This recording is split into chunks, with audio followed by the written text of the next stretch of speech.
was little question that Meyer Lansky had thoroughly corrupted Batista. It's not a lie. They didn't promise anything. They promised a revolution. They did a revolution. Эти ребята обязательно будут либо мучениками, либо национальными героями. Una revolución. Fidel Castro.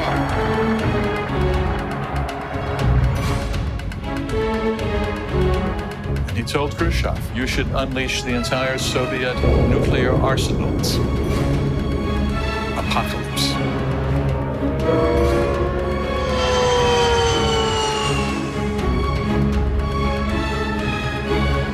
Kuba lässt sich nicht in den Knie zwingen.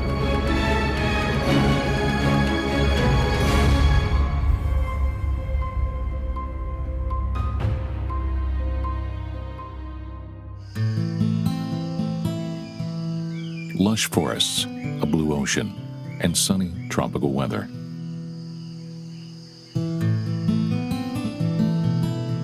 Cuba has been a favorite vacation spot since at least the 1920s.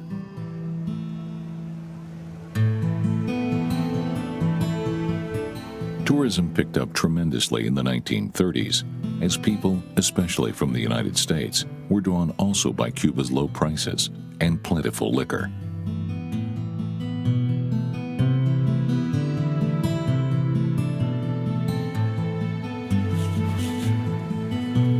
How did this almost magical island become the playground of the American mafia?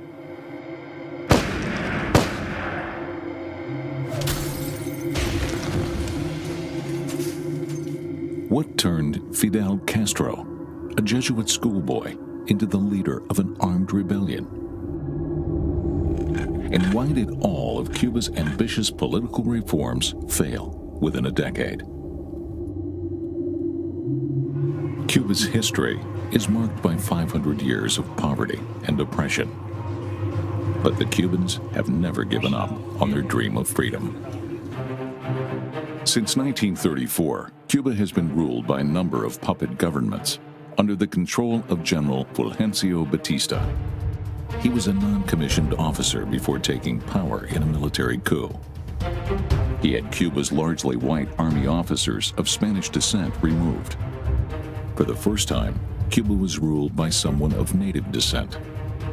Batista ist eigentlich ein extrem akzeptierter Mensch, sowohl was alle Gruppen auf Kuba betrifft und was sozusagen die informellen Klientel-, Freundschafts- und Familiensysteme sind. Ist er extrem akzeptiert.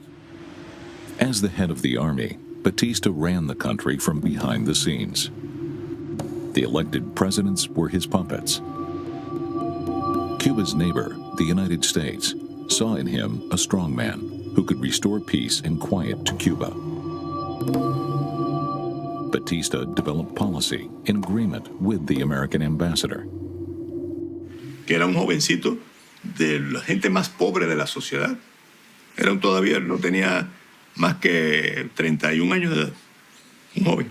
Y él se vendió al embajador de Estados Unidos. Se entregó, traicionó lo que estaba haciendo en ese momento su país. Cuba is barely 90 miles from the American coast. Washington's political elite was surprised by Batista's coup d'etat. It took some time for them to come to terms with him. U.S. corporations had invested heavily in Cuba's agriculture, especially its sugar cane. Their interests had to be preserved.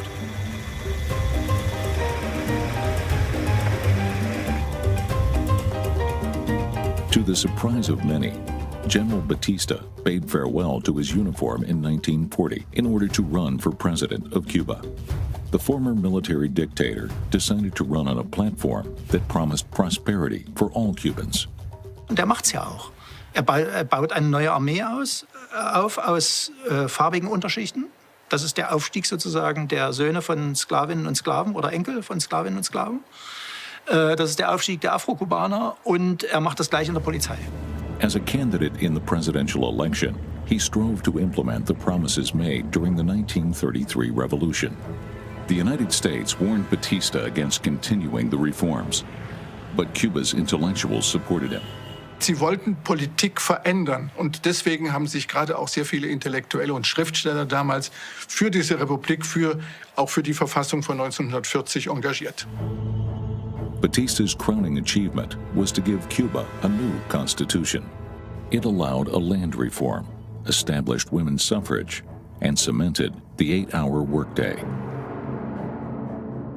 Et cette constitution de 1940 est considérée comme, à l'époque, l'une des plus démocratiques de l'Amérique latine, tout simplement parce que, étant arrivé au pouvoir à partir d'une révolution, disons, sociale, la révolution de 1933, cette constitution de 1940 inclut des éléments progressistes de droit du travail, etc.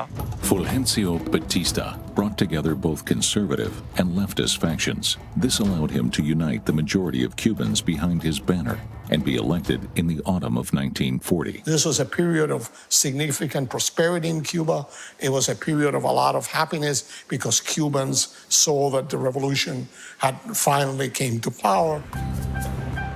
Cuba became a paradise for new ideas. The whole population was to benefit from the flourishing economy. Politicians in Washington were concerned. For them, Batista's reforms were socialist and communist pipe dreams. But many Americans discovered Cuba as a vacation destination just off their coast.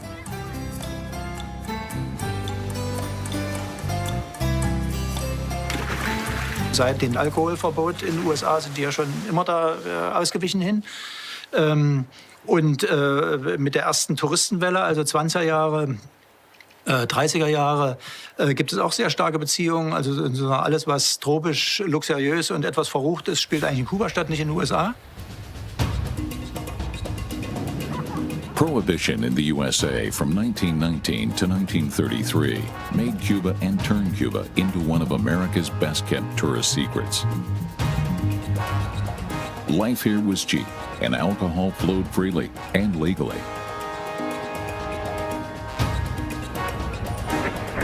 While official relations between Cuba and the United States flourished, America's organized crime also set up shop on the island.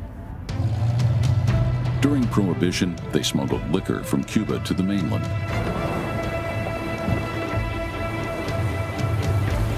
The FBI tried to counter these smuggling tricks with films such as this one, Smuggling Liquor in Oil Cans. It was almost like if you knew the series Boardwalk Empire. It really was coming in on boats and ships and things like that. And then sometimes they would float, the barrels would float on the shore. Sometimes they were picked up properly, loaded off of docks, and then put into warehouses. Cuba was at the heart of rum production. To this day, the former headquarters building of rum giant Bacardi is a Cuban landmark. Caribbean rum promised freedom and adventure. Whereas it once was the drink of choice of sailors and pirates, Cuba's rum had now been discovered by tourists. The Cubans began mass production. The basic raw material was at hand, and manufacturing was inexpensive. Cuban rum was a worldwide success. Es la gran compañía de rones en Cuba a partir de la destilación de la caña de azúcar asentada en el oriente del país, esencialmente en Santiago de Cuba, y se convierte en un monopolio de esta industria con una fuerza muy grande. The Bacardi family was originally from Catalonia in Spain. They perfected the recipe for rum in Cuba.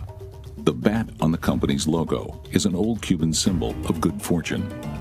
Rum became a staple drink in the most famous bars of the world, where revelers mixed it with Coca-Cola, making the world's most famous long drink, the Cuba Libre. Es ist eigentlich ein Rachenputzer, ein Unterschichtenprodukt, was dann so langsam über Werbemaßnahmen in die normale Welt kommt. In the 1920s and 30s, Bacardi opened factories in Barcelona, New York, and San Juan in Puerto Rico. The family business became the best-known Cuban company of all time.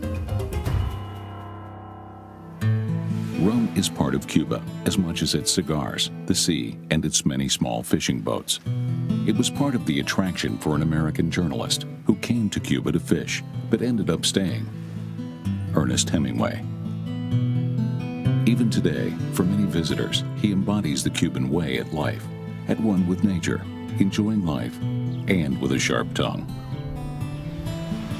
Hemingway y Cuba, la relación tuvo mucho que ver con el mar, Él vino a Cuba por las primeras veces buscando la pesca en la corriente del Golfo, pero que luego se convirtió en un sitio amable para vivir. Hemingway spent many years in Cuba. The island notably inspired Hemingway's most famous work, a novella about an elderly Cuban fisherman. The Old Man and the Sea won Hemingway the Nobel Prize for Literature in 1954.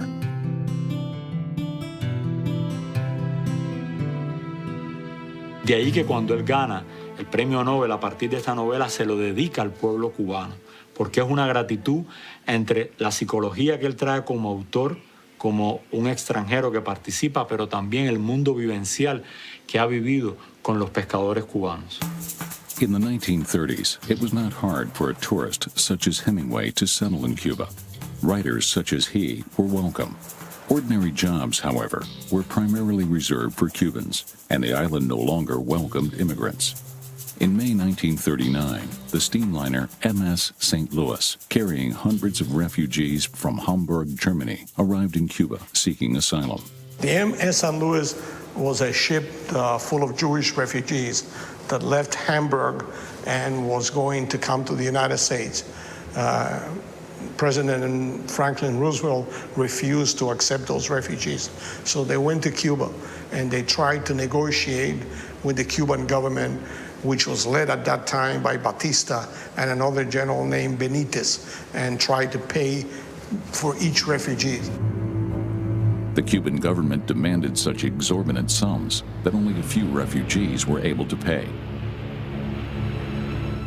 More than 900 Jewish passengers were forced to return to Europe. Many of them would be killed during the Holocaust. Es sind mehrere Dampfer, die ähnliches Schicksal haben, nur die St. Louis wird dann eben auf diese grausame Art und Weise zurückgewiesen. Ist einer der wenigen Schiffe, das in der Karibik nicht irgendwo noch anlaufen kann. Die anderen sind dann nach Santo Domingo angelaufen und leben dann halt in Sosúa irgendwann mal. Eine Reihe ist auch nach Venezuela gegangen oder Kolumbien. Und die St. Louis ist eigentlich die einzige, die faktisch in Kuba abgewiesen wird, weil schon so sehr viele Immigranten da sind. Much like the United States before it, Cuba forbade access to its territory. The immigrant era was over. At the beginning of World War II, Cuba's position in the Caribbean made it strategically very important, both as a central shipping hub and for the U.S. Navy. Merchant liners and warships sailed from Cuba to cross the Atlantic. When the U.S. entered the war in 1941, Cuba sided with its powerful neighbor, joined the anti-Hitler coalition, and supported U.S. troops as a supply base. Well, they were in Guantanamo and they were in the Isle of Pines, and the American Navy visited Cuba. Cuba provided sugar and other goods to the United States. So there was a close relationship, yes. Cuba's president, Fulgencio Batista, made an official visit to his American ally. President Franklin Roosevelt welcomed him with all due ceremony. Reservations about Batista's previous links to the Communist Party appeared to have been forgotten. Batista had the support of the United States. He collaborated with the United States during World War II. This is a period of the war. The communists who couldn't ally themselves with the more leftist, progressive elements allied themselves with Batista. This was a time also that the United States and the Soviet Union became allies against Nazi Germany. Cuba benefited from its usefulness to the American military machine, and its economy prospered. Part of the profits were invested in upgrading Cuba's own armed forces.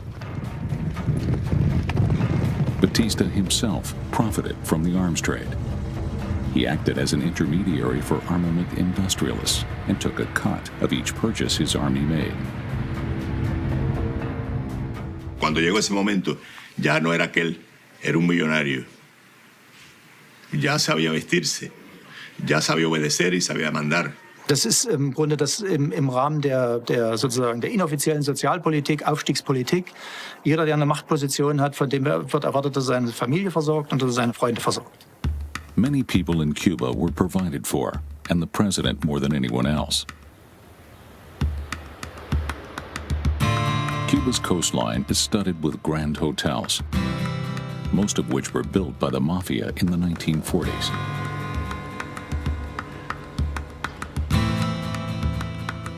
The Americans opened gambling in Cuba in a number of hotels as tourism began to increase. The mafia took over some hotels, not any different than Chicago or Las Vegas. So Cuba was another spot where the mafia controlled the gambling business. Many tourists complained about cheating in the casinos. Batista was apparently unable to control the gambling bosses.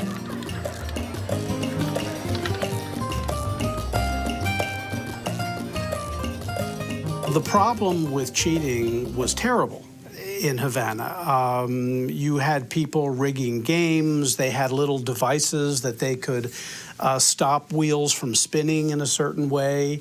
And that was a real problem because in the short term, of course, it attracted degenerate gamblers. But in the long term, it offended people who really wanted to have an honest game. Batista wanted to stop fraud in the casinos. To put an end to cheating, he hired a notorious mafia figure. Meyer Lansky began in Cuba not really as a casino owner, but as a consultant, that he received a fee for running the games honestly. Meyer Lansky was a respected figure for both the Italian and Jewish mafia, with a reputation of being fair in business and ruthless with cheats. Lansky cleaned up Cuba's casinos and hotels and brought them in line with his U.S. business interests. Stricter gambling rules were imposed, hotels prospered, profits flowed in, and Lansky took his cut. There were a lot of American businesses that were already successful in Cuba, the sugar business, the telephone business, but the mob really focused on travel and tourism and casino gambling. Well, Cuba was one close to the United States, received significant tourism. Batista protected, during his period, protected the mafia and the gambling. So the mafia did well, prospered, and had a nice vacation place near Miami and to go and spend winters. Thus, with the blessing of President Batista, Cuba became an El Dorado for the mafia in the 1940s. Huge profits, no police hassles, and an ideal money laundering machine.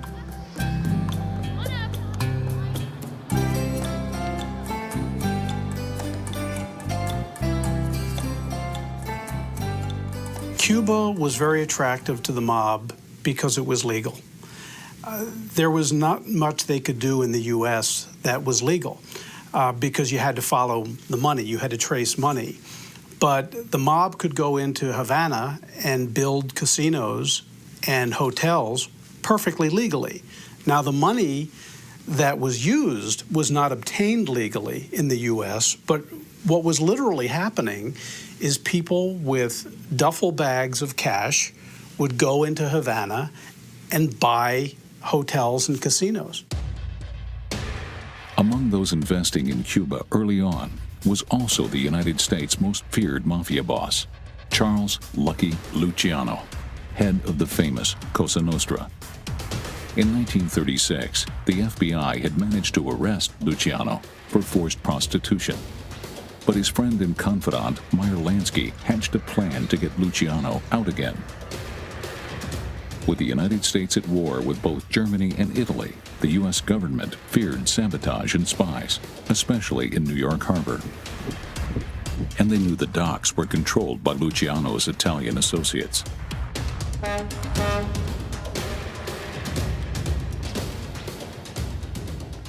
The U.S. Navy brought in Meyer Lansky, and Meyer was able to convince Lucky Luciano, who was in prison, to urge Italians to cooperate and keep their eyes open on the waterfront.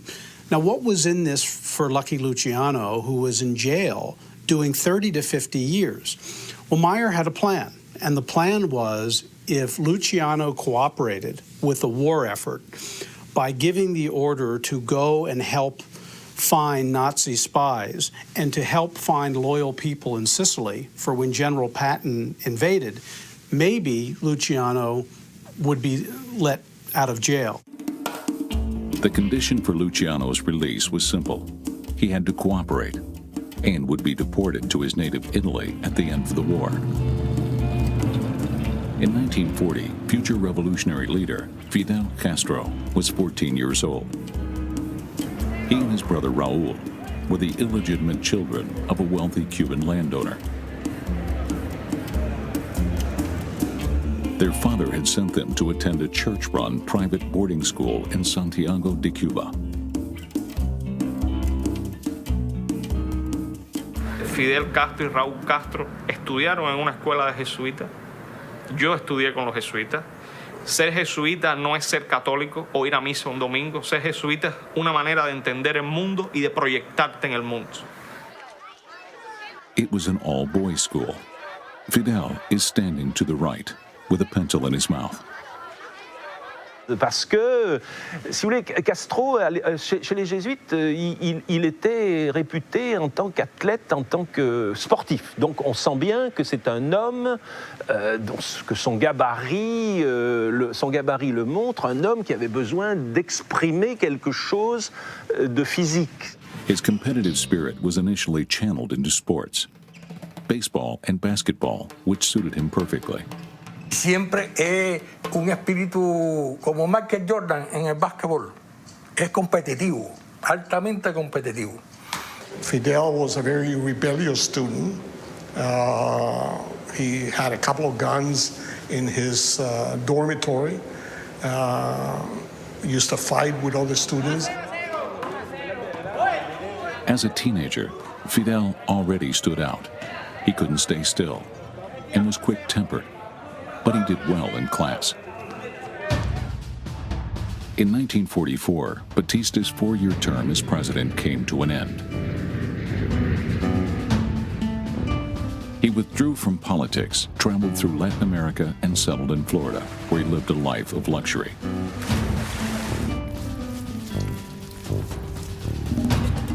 It was here in 1945 that he celebrated victory in World War II with his American friends.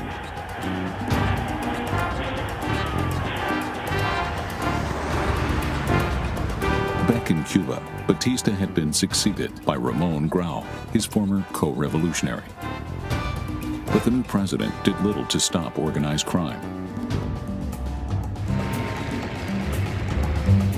The mafia ruled freely, reaping huge profits and extending a power base founded on corruption. In Chicago, New York, and Las Vegas, the mob bosses were wanted men, and Cuba was their safe refuge. The other guys are in Havana raking in millions and millions and doing well, and everybody's happy, and everyone's getting fat, and everyone's getting fed, and they're building up Havana, and it's beautiful, and they're expanding, and they're saving monuments, and they're this and that, and the beaches are beautiful. In order to restructure the mafia after the war, Meyer Lansky called a meeting of all leading families in December 1946 in Cuba. They were to gather at Havana's famed Hotel Nacional. Around 100 guests attended. The bosses of mafia families, the most influential gangsters from the USA and Europe.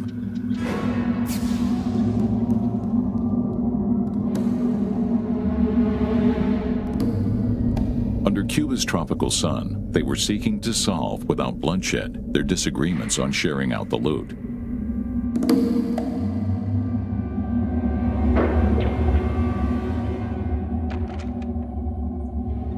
The Havana Conference was about figuring out what the rules were going to be going forward, who was going to be in charge. Frank Costello, Albert Anastasia, Sam Giancana, Santo Trafficante. Meyer Lansky managed to bring together every big name in the underworld, including the biggest of them all, Charles Lucky Luciano. After settling in Sicily just 10 months prior, Luciano smuggled himself to Havana on a freighter. His goal was simple: to take over organized crime in the United States once again. A lot of what Luciano wanted to establish in 1946 in the Havana Conference was what his role would be. And the way he did that was by being kind of a diplomat, bringing in mob families in the United States in order to figure out what their investments would be in Havana, what their investments would be in Las Vegas, which was just getting started. That meeting, I believe, was to just keep everything in check, so things would go on smoothly. So it was like two governments. You had the government of the United States, the government of the world, and as Meyer used to say, we were not the underworld, we were the overworld. The conference lasted for a week and was accompanied by lavish entertainment. Ostensibly, the reason for many attendees to come to Havana was to see Frank Sinatra perform. Sinatra, however, was only in Havana on the express invitation of several Chicago mobsters.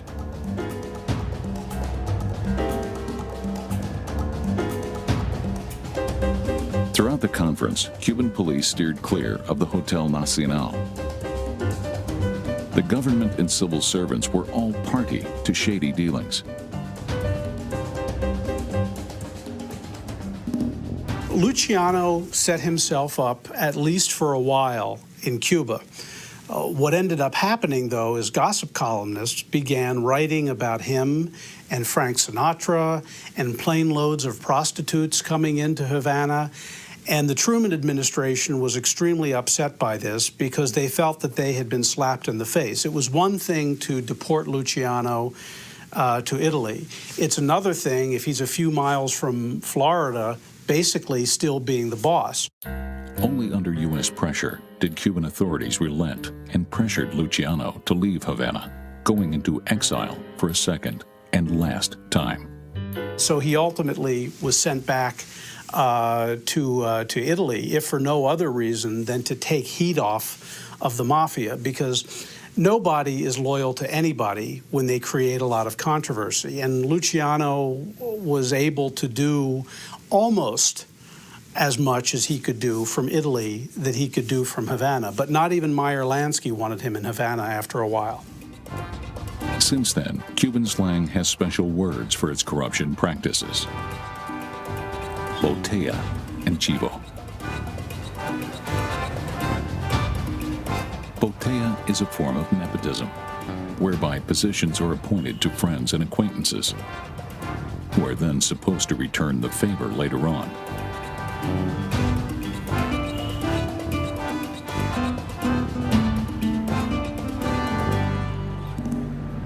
Und Chivo ist faktisch die Schaffung eines besonderen Amtes oder Postens, wo jemand bezahlt wird für nichts. Ja?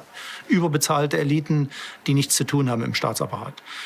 Das war gang und gäbe, das erwartete jeder, das nimmt auch jeder sozusagen als Teil der politischen Kultur wahr.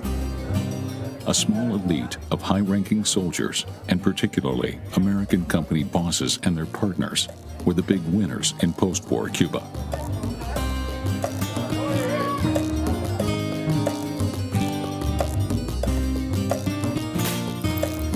For the rest of the people, prospects were grim. Income disparity increased dramatically, and Cuba's poor were getting poorer.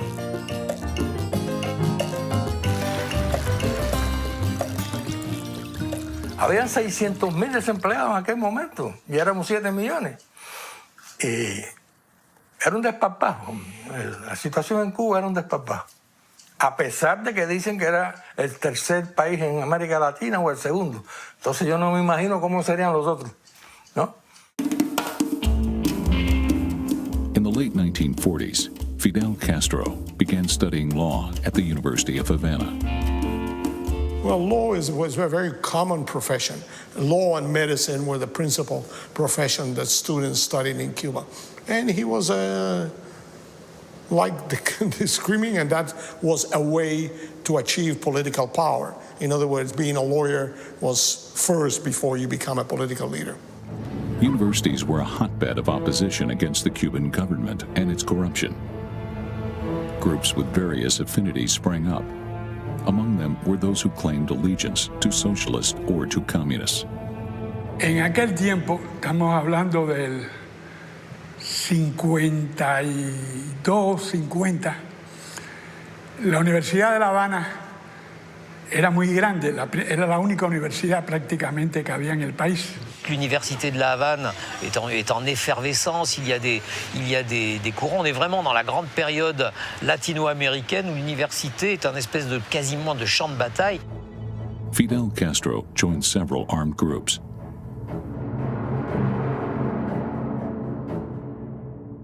En plus, il faut quand même admettre que dans le climat et dans la culture d'une société latino-américaine, puisque Cuba fait typiquement partie de l'Amérique latine, le côté un petit peu macho, le côté un petit peu pistolero, c'est plutôt bien vu, si vous voulez. Donc voilà, il se trouve là-dedans parce qu'il est presque naturel qu'il s'y trouve, compte tenu, si vous voulez, de son côté bouillant, ardent et voulant trouver une place politique. Castro, aunque no era de los principales, figuraba entre los dirigentes estudiantiles que tenían fama de gángster. Il adore cette période-là de sa vie, est très importante parce qu'il va découvrir justement l'art de constituer des troupes, d'avoir un clan, d'avoir des hommes autour de lui. Et c'est tout doucement, à travers cette période de l'université de La Havane, qu'il va devenir réellement un chef politique. In 1947, a revolt was fomenting on Cuba's neighboring island. The Dominican Republic was being ruled by a ruthless dictator. The revolt's organizers sought support among the rebellious students of Havana University. So Fidel Castro and a group of students went to a little island off the coast of Cuba, Cayo Confites, to train and in the use of machine guns and Molotov cocktails and grenades to go and fight. The group of students around Fidel Castro was stopped by soldiers and never reached the Dominican Republic. In 1948, shortly after the Dominican affair, Castro left Cuba for the first time and traveled to Bogota, Colombia. One reason was to get away from Cuban authorities for a while, who had grown suspicious of Castro. Once in Colombia, he realized that the country had the same problems as Cuba. C'était une période de fermentation au sens latino-américain. Par exemple, Castro a été amené en tant que membre d'une délégation des étudiants cubains à se trouver, pas tout à fait par hasard, mais bien au-delà de ce qu'il avait imaginé au départ, pratiquement dans une révolution en Colombie, enfin à Bogota. A liberal presidential candidate in Colombia's upcoming elections had been murdered. His supporters took to the street, weapons in hand. Over 600 people were killed in the ensuing riots. Fidel Castro, as well as other Cuban students, were in the thick of things. After 10 hours of violence, government troops put down the uprising. Once again, there was no revolution for Fidel Castro. Donc, il en revient un petit peu auréolé de celui qui s'est trouvé sur l'événement. Castro's will to fight was unbroken, despite these revolutionary setbacks.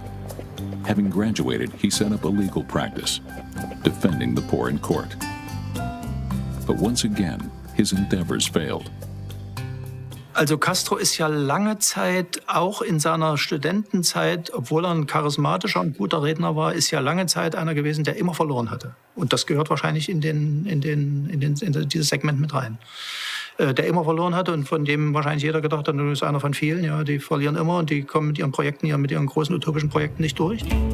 As a lawyer, Castro was a failure because he did not invoice his clients. This did not stop him, however, from making big plans in his private life. He wanted to get married. So he met my sister. Well, at the university, she was studying philosophy, and he was studying law. They were young, of course, so they met. In 1948, Fidel Castro married Mirta Diaz-Balart. Her wealthy father paid for a lavish honeymoon in New York. Fidel Castro, à ce moment-là, quand il épouse Mirta Diaz-Balart, eh bien, il devient lui-même un des grands bourgeois de la région qui, a priori, pourrait finir aussi lié à la bonne société. Fidel se casa con la hija del ministro del Interior de Batista. Casi el segundo hombre de Batista. The new family soon found themselves in conflict over their private and political lives.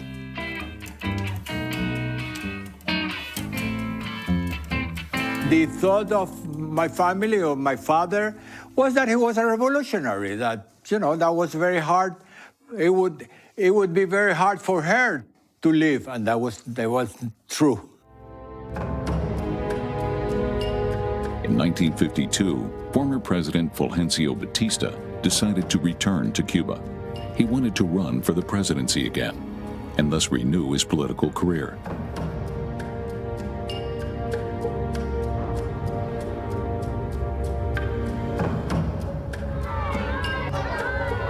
How poor Cubans lived after the war can be seen in the 1964 feature film, Soy Cuba.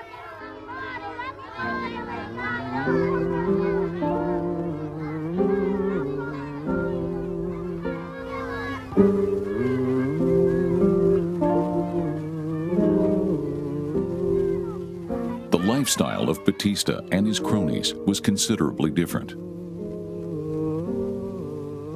Mafia boss Meyer Lansky raised substantial amounts of money for Batista's election campaign.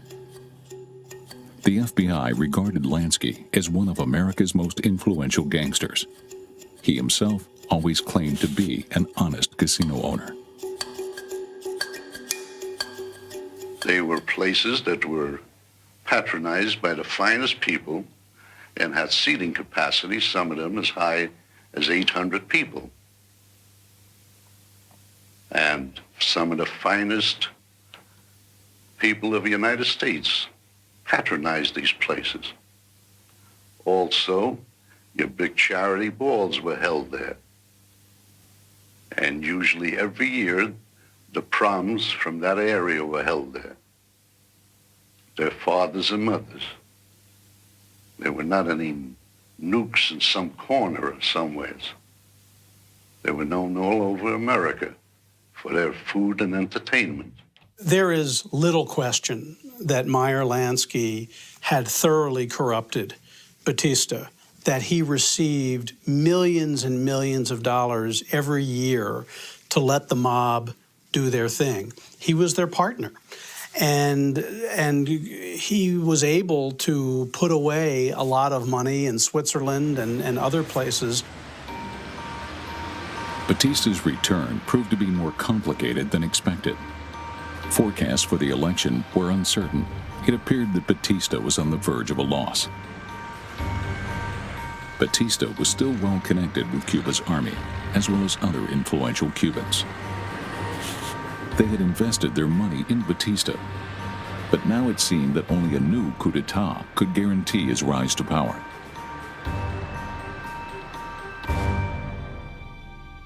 И когда он был президентом Кубы, законно избранным, с 40-го, по-моему, по 44-й год, коммунисты и все левые его поддерживали.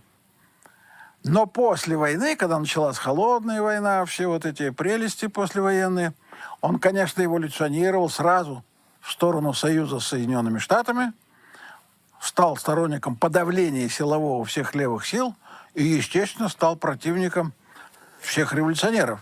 In 1952, the Cubans were ready for a new election, and they expected a new election. Batista decided from Daytona with his military friends that he was going to take over power, that he wouldn't be elected. He was not popular in Cuba, so he wouldn't be elected. O sea, Batista da el golpe de Estado porque no va a ser elegido y le teme a la elección del Partido del Pueblo Cubano Ortodoxo, que amenaza con ser el que castigue, el que purifique. El lema de los ortodoxos era vergüenza contra dinero y era una especie de bandera de pureza ideológica. Entonces Batista no quería que los ortodoxos llegaran al poder. 3 months before the presidential elections, Batista took power in an almost bloodless military coup. His contacts within the army helped him become Cuba's head of state once more. Cuba's liberal constitution, which he himself had introduced a few years previously, was swept aside. His plans to take power were not only widely known beforehand, many Cubans welcomed the coup. Es hat ja keiner gezuckt. 52 am 10. März hat ja kein Mensch irgendwas gemacht. Nicht mal die Kommunisten. Ja, es hat niemand irgendwas gemacht. Also es gibt ein paar Proteste und so, Zeitungen irgendwie so ein bisschen, aber eigentlich keine größere soziale Gruppe hat irgendwas gemacht, weil alle die Faxen von den Vorherregierungen so dicke hatten, dass sie gesagt haben, na endlich schafft mal jemand Ordnung in dem System hier. The previous years had been marked by scandal and corruption. But many Cubans saw Batista as a man of morals, even though he made mafia boss Meyer Lansky his minister for gambling. Batista claimed to want to discipline democracy in Cuba.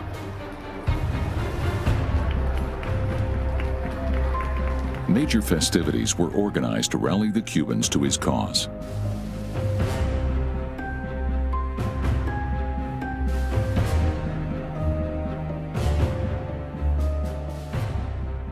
Batista trató de todo lo que pudo de legitimarse. Él jamás tuvo un ministro militar. Incluso en los dos ministerios de las cuestiones militares y de represión, siempre fue un civil el ministro. Él nunca se vistió de militar. Él trataba de que la gente lo aceptara. All democratic process was ignored, while the size of Cuba's police force was increased dramatically. Batista no longer had political ideas. Any opposition was violently repressed. Thus began the Batista dictatorship. Und da kippt in dieses Diktatorenhafte, wie man also Diktatoren, ja, dieses blutrünstige, terroristische Diktatur. Y entonces, en un ataque de testosterona, digo yo, muchos jóvenes como yo, pues reaccionaron en contra de Batista. No tanto por política, sino como por sentirse humillado, ¿no? Este hombre, porque tiene una pistola y tiene el apoyo del ejército, pues puede hacer lo que da la gana. The mafia was still doing business, but the major investors had gone. Even the U.S. Army no longer invested in Cuba. The country deteriorated. After 1953, Cuba was a police state. Arrests were often arbitrary, as were torture and assassination. To terrorize the people, the police dumped their victims' corpses from moving vehicles. At least 2,000 people died due to police brutality. Fidel Castro, working as a lawyer in Havana, filed a suit against Batista's coup d'etat, as it was unconstitutional. The courts rejected his case.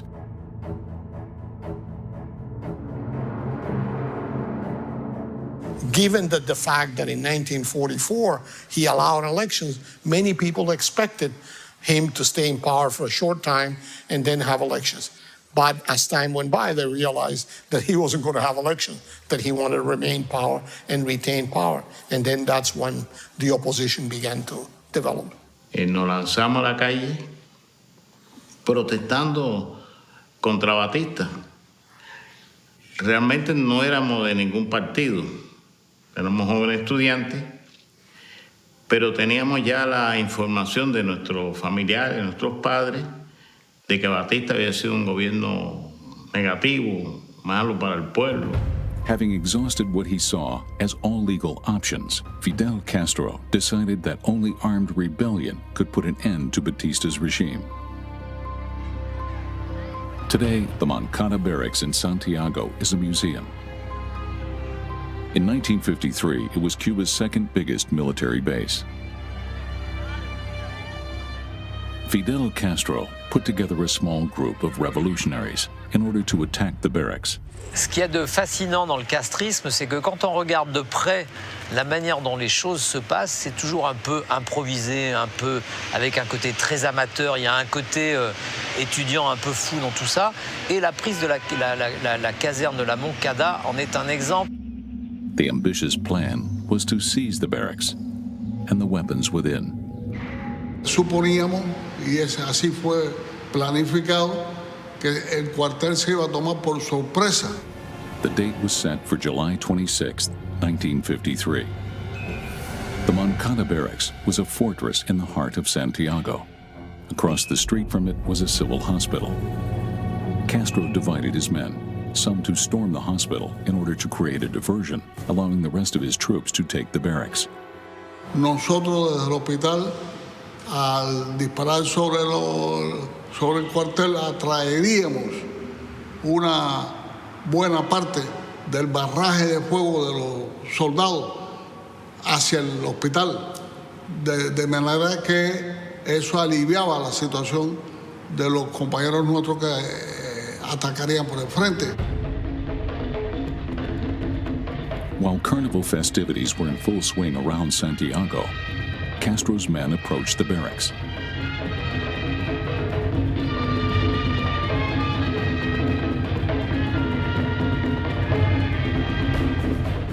Parce qu'en fait, ils avaient choisi le moment du carnaval. Pourquoi? Parce que ils estimaient, ces jeunes gens, 150 à peu près, ils estimaient qu'au moment du carnaval, il y a une partie des soldats qui seraient bourrés, que les patrouilles seraient un peu moins organisées.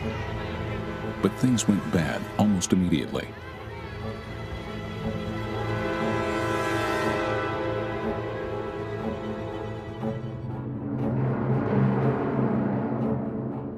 Pero lamentablemente hubo un incidente que se conoce.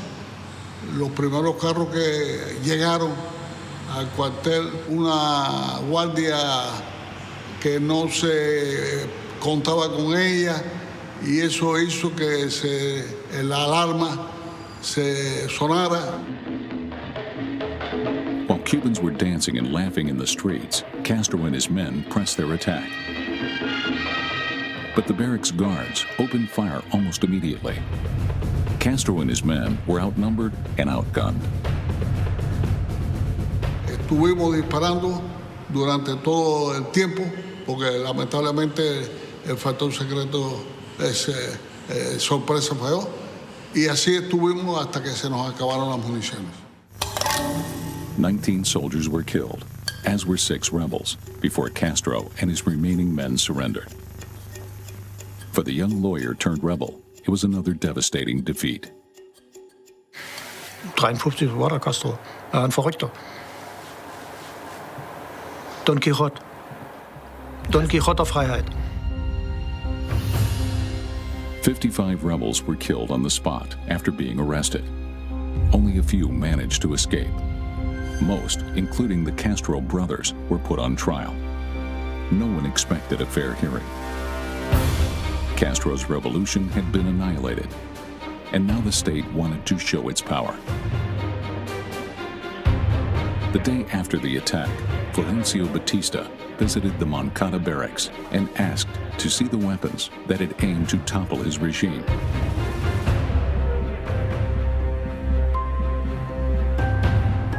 Another battle for Cuba's freedom had been lost, but the war was far from over.